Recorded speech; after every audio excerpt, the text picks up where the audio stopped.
So I figured I'd go live, just kind of impromptu, because I missed a few things in my short the other day, and that really didn't get passed around much by YouTube. So I just wanted this on my channel for a bit with a live.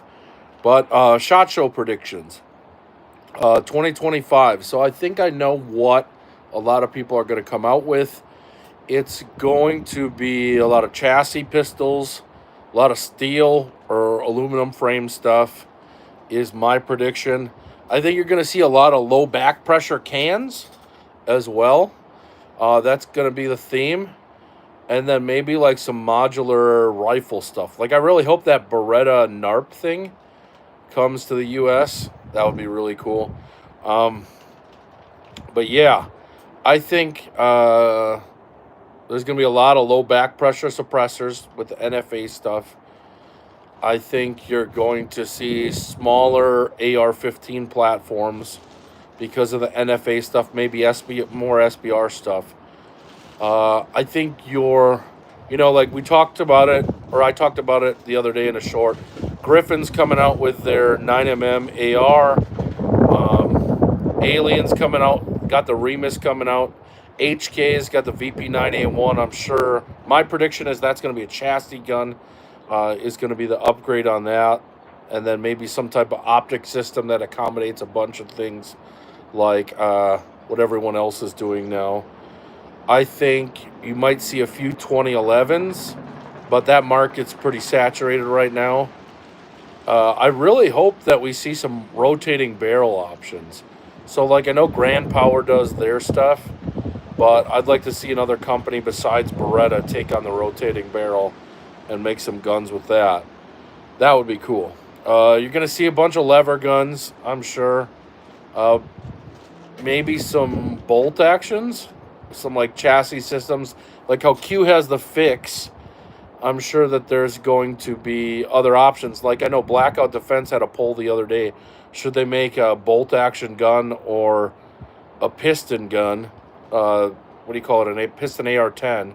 And everyone kind of picked a little bit of both. So I think there's some more room on that market. What's up, Zen? More room on that market for like a bolt action chassis, maybe even a straight pull bolt, like what Beretta's doing with their, what is it, BRX, I think it's called. So, yeah, those are my SHOT Show predictions. I would really like to see like just new stuff, like actual innovation with things. Like the Alien Remus, I think, is going in a really good direction where they took Gamers Channel. What's on? So they took the Alien and they made it better for concealed carry for sure. And they fixed a lot of things that people complained with it. I'm still really curious to see how it handles heat and how it reacts to that. I hope I get to try that Alien Remus this year at some event or something along those lines. SHOT Show 2025, what I think is coming out is what we're talking about. So, like I said, low back pressure suppressors. You're going to see a bunch of guns that have a chassis system and maybe nothing to fit it. Like, I wouldn't be surprised if Springfield puts on like a echelon competition gun where it's like a long slide and maybe aluminum frame or steel frame or something like that. I think Beretta needs to do something with the APX because that gun, I think, sucks. I hope they come out with something better than the APX, maybe a rotating barrel striker gun, something, because the APX series is not good. I can't even pronounce that, but hey, back. This is an embargo, or I'm trying to remember what this is. So it's a post-embargo Alec Bradley. That's what we're smoking here. Yeah.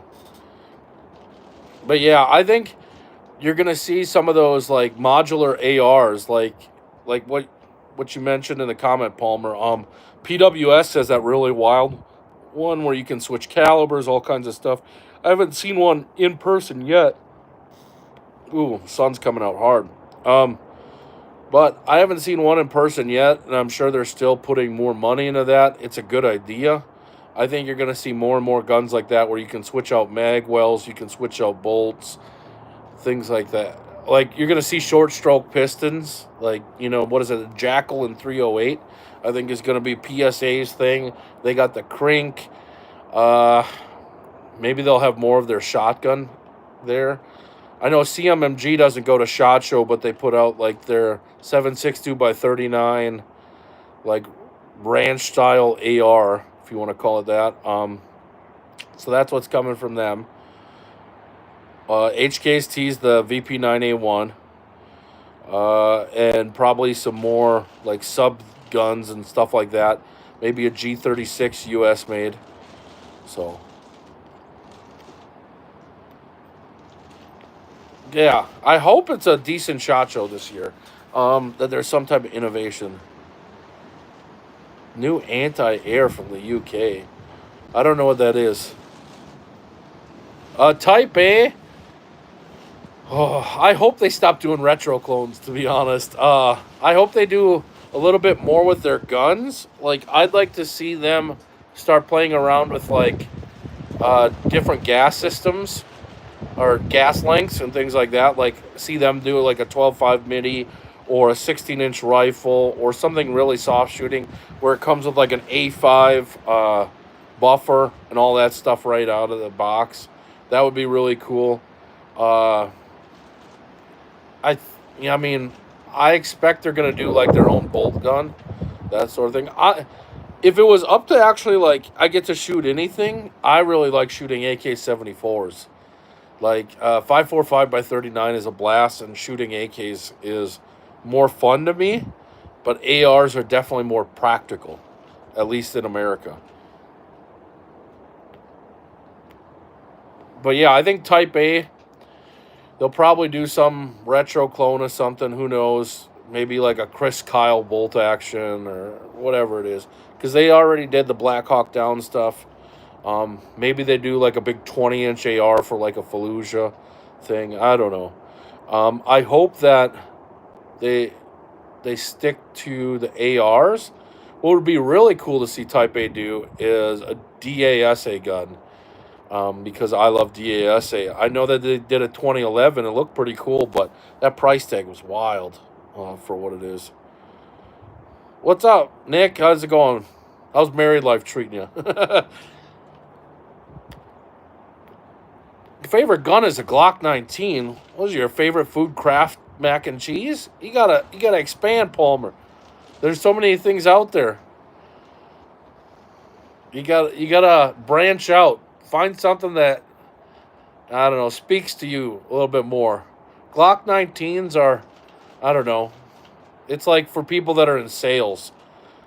Like, they're boring.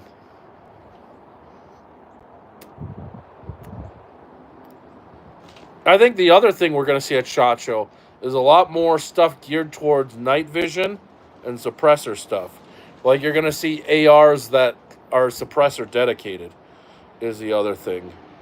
Oh yeah, PP Vityaz. Yeah.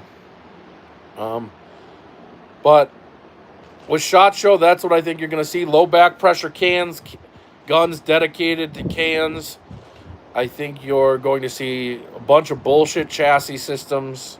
Probably a bunch of bullshit guns where they just cut comps into them or put a metal frame on it, and they haven't changed that much. There's going to be some companies like that. I don't know.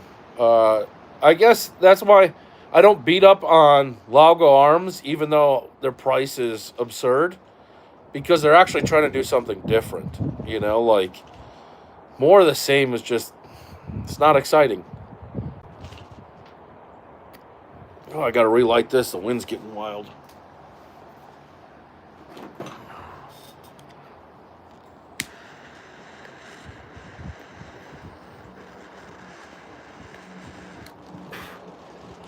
Nick, if you're still here, what do you think is going to be at SHOT Show?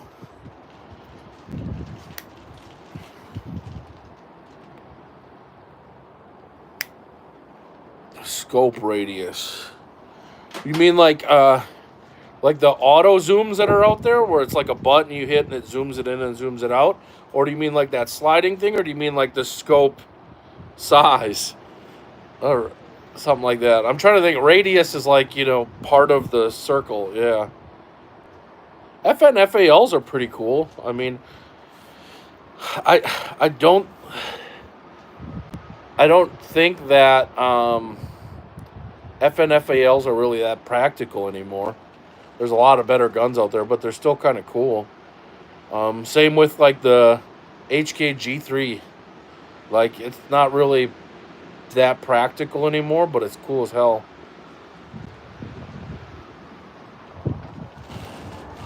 My real hope and dream for SHOT Show 2025 though would be a Smith and Wesson brought back the Gen 3 semi-autos. That would be awesome. With optics cuts and rails and yeah, that would be really cool.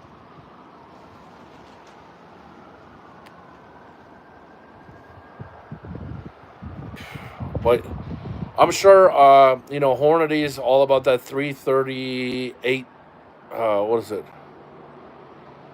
338 Max or Arc or something. Their version of 8.6 Blackout. So I'm sure you're going to see a few guns geared towards that. You're going to see a lot more 8.6 Blackout stuff. I think the shotgun market's pretty saturated. You're not going to see that much new there. You got all the Turkish imports from that. Let's see. I don't know. I think I know right now because I talk to other people in the gun industry that like guns themselves aren't selling as fast as they used to. And it's more accessory based stuff. So I mean, I think you're going to start seeing gun companies get more into the cut like a customized gun.